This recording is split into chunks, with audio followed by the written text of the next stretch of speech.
कबू सईद खान नामा निगाह जमीयत उलमाए इस्लाम ने कबू सईद खान के नवाही गांव ज़र-बरलो में अपने कारकुनों के साथ होने वाली ज़्यादतियों और पुलिस की मुबैना मिली भगत के खिलाफ मौलवी अब्दुल रहीम कोसो की क़ियादत में एहतजाजी मुजाहरा किया।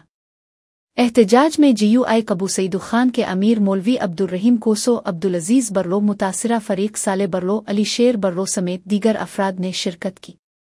मुजाहिरीन ने मीडिया के सामने अपना मुअक्किफ बयान करते हुए इल्ज़ाम आयद किया कि गांव के बासर वडेरे शबीर बरलो ने पुराने वाटर कोर्स को बंद करवाकर अपनी मर्जी से नए वाटर कोर्स की तामीर कर ली है और बाकायदा हिस्सेदार होने के बावजूद हमें पानी फराहम नहीं किया जा रहा, जिसकी वजह से हमारी ज़री ज़मीनें बंजर होने के खदशात पैदा हो गए हैं।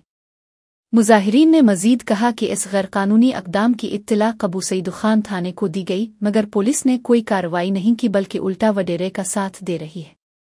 दूसरी जानिब वडेरे शबीर बरलो ने उन इल्ज़ामात को मुस्तरद करते हुए मुअक्किफ इख्तियार किया कि मुजाहरा करने वाले अफराद साले बरलो और अली शेर बरलो झूठे इल्ज़ामात लगा रहे हैं। उनका कहना था कि 2 दिन कबल उन अफराद ने मेरी ज़मीन के सामने वाक़े वाटर कोर्स से मिट्टी निकालनी शुरू की और जब मैंने मना किया तो उन्होंने मेरे ऊपर हमला कर दिया, जिसकी इत्तला मैंने कबू पुलिस को दी है। शबीर बरलो ने मुतालबा किया कि एसएसपी कंबर मामले की शफ़ाफ तहक़ीक़ात करवाएं और हमला करने वालों के खिलाफ एफआईआर दर्ज की जाए। उधर हद की पुलिस का कहना है कि दोनों फ़रीक़ैन के दरमियान ज़मीन का पुराना तनाज़ो चल रहा है और हम उन पर जोर दे रहे हैं कि वो किसी मुअज़्ज़ज़ शख्स पंचायत के ज़रिए बातचीत करके मसले को पुरअमन तरीक़े से हल करें।